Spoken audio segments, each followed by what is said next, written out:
ঝিনাইদহের দিঘির পাড়ে সহিংসতার পর হামলা ও গ্রেপ্তার আতঙ্কে বাড়িছাড়া অর্ধশত পরিবার।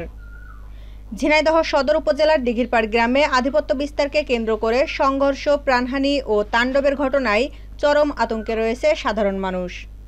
প্রাণ বাঁচাতে বাড়িঘর ছেড়ে পালিয়েছে অন্তত অর্ধশতাধিক পরিবার।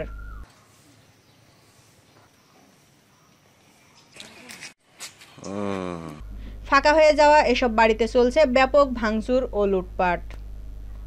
স্থানীয়রা জানান, সম্প্রতি সংঘর্ষে 2 জন নিহত হওয়ার পর থেকে নিহতদের অনুসারীরা প্রতিশোধের নামে নিরীহ মানুষের বাড়িঘরে হামলা চালাচ্ছে। সংঘবদ্ধভাবে ভাঙচুর করা হচ্ছে আসবাবপত্র, লুটে নেওয়া হচ্ছে ঘরের মালামাল।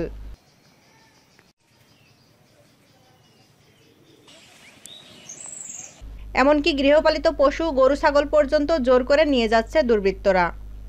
এই তাণ্ডবের নেতৃত্ব দিচ্ছেন আওয়ামী লীগ নেতা আলিম উদ্দিন, নায়েব আলী ও শহীদুল ইসলাম। ভুক্তভোগীদের দাবি, বর্তমানে গ্রামের পরিস্থিতি ভয়াবহ রকমের অস্থিতিশীল। বহু পরিবার নারীদের সন্তানসহ নিরাপত্তাহীনতার কারণে অন্যত্র আশ্রয় নিয়েছে।